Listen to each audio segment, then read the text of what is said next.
जो ये annual charge है जो स्कूल्स कलेक्ट करते हैं, हाँ। मतलब उसमें वो स्कूल्स का कितना मैंडेट है, वो क्या वो खुद सिलेक्ट करते हैं वो एनुअल चार्ज, या आप अगर करते हैं उनको ये कुछ अमाउंट उनको फिक्स करते हैं कि इतना अमाउंट बचा, तो किस बुनियाद पे वो अमाउंट, किस क्या ये क्राइटेरिया है कि वो एनुअल चार्ज आप फिक्स करते हैं?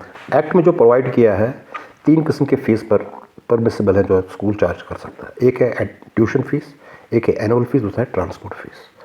ये जो ट्यूशन फीस है उसमें उसका सब्सटेंशियल पोर्शन जाता है टीचर सैलरी के लिए, इलेक्ट्रिसिटी या टेलीफोन के बिल्स, उस पर चला जाता है।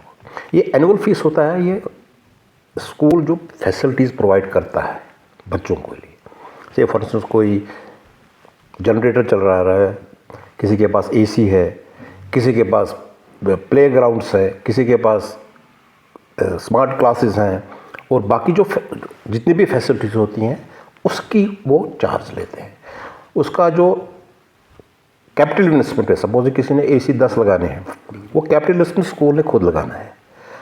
उसका जो वर्किंग एक्सपेंस है वो बच्चों को देना है। तो एनुअल फीस जो होता है it is not decided by the school.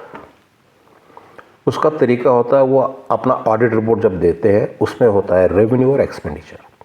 Expenditure part more और लेस डील करता है ऑलमोस्ट, एक्सेप्ट सैलरी पार्ट, कि वो क्या फैसिलिटीज़ प्रोवाइड करते हैं, हाउ मच इनको कितना खर्चा आया है ये सर्विस प्रोवाइड करने में, तो उसके हिसाब से हम देखते हैं इनका कितना बनता है जी। This is legally chargeable. ये लोगों में भी थोड़ा सा कन्फ्यूजन है कि एनुअल चार्ज नहीं लेते हैं। Annual charge is provided under the act. तो उसमें it is not that school determine करेगा जी कि स्कूल हमारे पास लिस्ट भेजता है, एक ऑडिट रिपोर्ट होता है सर्टिफाइड बाय चार्टर्ड अकाउंटेंट, उसमें डिटेल्स दी होती है कि हमने क्या क्या सर्विसेज प्रोवाइड की हैं बच्चों को। तो उसके बेसिस पे हम देखते हैं कि वेदर दिस, कभी कोई ज़्यादा दिखाते हैं तो अप्रॉक्सीमेशन पे ही चलता है, कट भी कर देते हैं, या कुछ ऐसे एक्सपेंसेस दिखाते हैं विच आर नॉट परमिसिबल, उनको हम डिलीट कर देते हैं। तो उसके बाद असेसमेंट करने के बाद we fix their annual fees.